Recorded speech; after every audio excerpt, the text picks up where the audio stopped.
अभिनंदन करती हूँ। कल प्यारे विद्यार्थियों रामनवमी थी। आप सभी को रामनवमी के त्योहार की बहुत बहुत शुभकामनाएं। बेटा, रामचंद्र जी का जीवन, भगवान का जीवन हमारे लिए बड़ा ही प्रेरणादायक है। हमें उनके चित्र की नहीं, उनके चरित्र की पूजा करनी चाहिए। राम के जीवन में बहुत कुछ ऐसा है, सारा कुछ ऐसा, अगर उनकी एक बात भी हम जीवन में अपना लें तो हमारा उद्धार हो सकता है, हमारा कल्याण हो सकता है।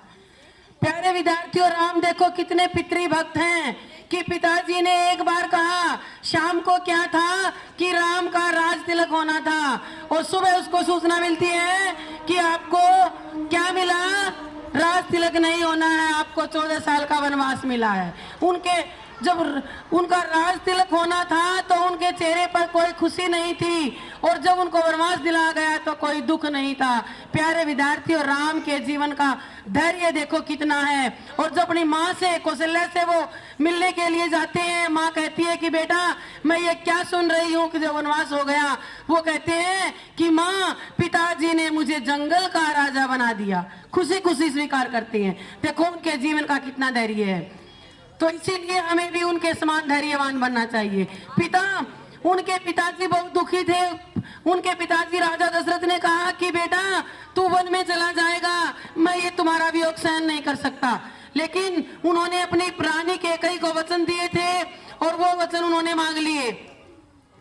तो इसीलिए मेरा वचन भी भंग नहीं होगा। तू तीनों सेनाओं का सेनापति है, तू मुझे जेल में डाल दे और तू राजगद्दी पर बैठ जा, इससे मेरे भी वचन भंग नहीं होंगे और तुझे भी राज्य मिल जाएगा। मैं तुम्हारा वियोग सहन नहीं कर सकता। लेकिन प्यारे विद्यार्थियों, श्री रामचंद्र जी ने अपना राजा बनना स्वीकार नहीं किया। पिता की आज्ञा का, माता की आज्ञा का पालन किया और 14 साल वन में गए। उसका अपने भाइयों के प्रति बहुत ही प्रेम था। प्यारे विद्यार्थियों, आपको प्रसंग याद है, 6ठी कक्षा में बाल राम कथा है। वहां क्या होता है कि जब श्री रामचंद्र जी वन में चले जाते हैं तो वहाँ वन देवी उनको मिलती है, वो उनको प्रणाम करती है और वन देवी कहती है कि हे भगवान, आप तो परमात्मा है, भगवान है, मैंने सुना है, तो मैं आपकी क्या सेवा कर सकती हूँ। तब श्री रामचंद्र जी ने कहा कोई बात नहीं, हम पर्णकुटी बना लेंगे, फल फूल खा लेंगे, जैसे तैसे हमारा समय व्यतीत हो जाएगा। अगर तुम चाहो तो मैं जिस रास्ते से आया हूँ उस रास्ते के कांटे हटा दो। तब वन देवी ने कहा कि भगवान उस रास्ते से तो तुम आ चुके हो, अब उसके कांटे हटाने का क्या लाभ है। तब रामचंद्र जी ने कहा कि मेरा भाई मेरे प्रेम में पागल है भरत, और वो मुझे ढूंढता हुआ जरूर आएगा। तो मैं ये चाहता हूँ कि उसके पैर में कांटा नहीं चुभना चाहिए जिस रास्ते से मैं आया हूँ। तब वन देवी ने कहा क्या राजा दशरथ का बेटा और तुम्हारा भाई भरत इतना कमजोर है कि वो कांटे सहन नहीं करेगा। तब रामचंद्र जी ने कहा कि ऐसी बात नहीं है, मेरा भाई तो वज्र के समान कठोर है, लेकिन अगर वो उन कांटों को पार करके आएगा तो उसे ये दुख होगा कि मेरे भाई श्री रामचंद्र जी ने इन कांटों को मेरी वजह से सहन किया, उसको दुख होगा। मैं नहीं चाहता कि मेरा भाई दुखी हो। तो प्यारे विद्यार्थियों, श्री रामचंद्र जी सबके प्रिय थे। वो बड़े ही भक्त वत्सल्य थे। जो भी, जैसे हनुमान जी पहली बार उनसे मिलते हैं तो वो उनको कहते हैं कि तुम मेरे भरत के समान भाई हो।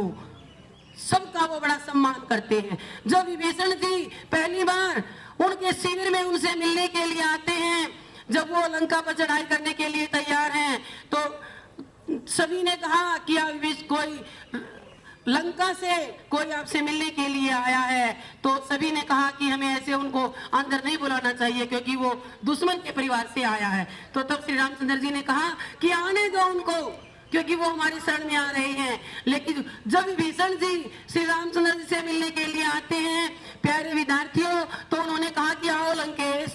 एक बार तो विभीषण जी ने भी पीछे देखा होगा, क्योंकि उस समय लंकेश कौन थे, रावण थे।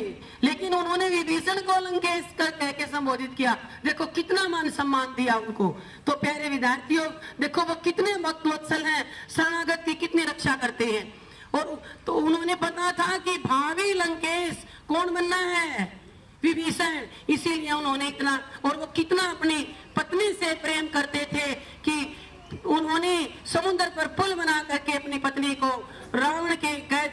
पाया। तो प्यारे विद्यार्थियों, मेरा और वो अपने मित्रों से भी इतना ही प्रेम करते हैं। जब उनको केवट मिलते हैं, जाते वक्त उसको वादा करते हैं कि आते वक्त मैं तुमसे जरूर मिलूंगा, वो उनसे मिलते हैं। और जब राज तिलक होना है तो भरत जी कहते हैं, 14 साल बाद जब राम का राज तिलक होना था तो भरत ने कहा कि किस किस को बुलाया जाए।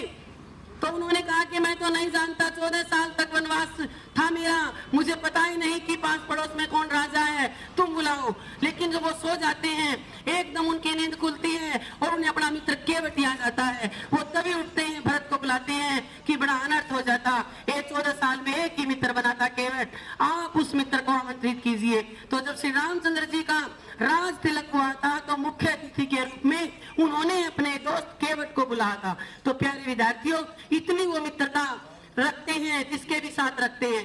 तो प्यारे विद्यार्थियों, श्री रामचंद्र जी का जीवन, उनके आदर्श, उनके मूल्य अगर हम जीवन में अपनाएंगे तभी हमारा जीवन सार्थक है। तो दोबारा पुनः आपको रामनवमी की हार्दिक शुभकामनाएं।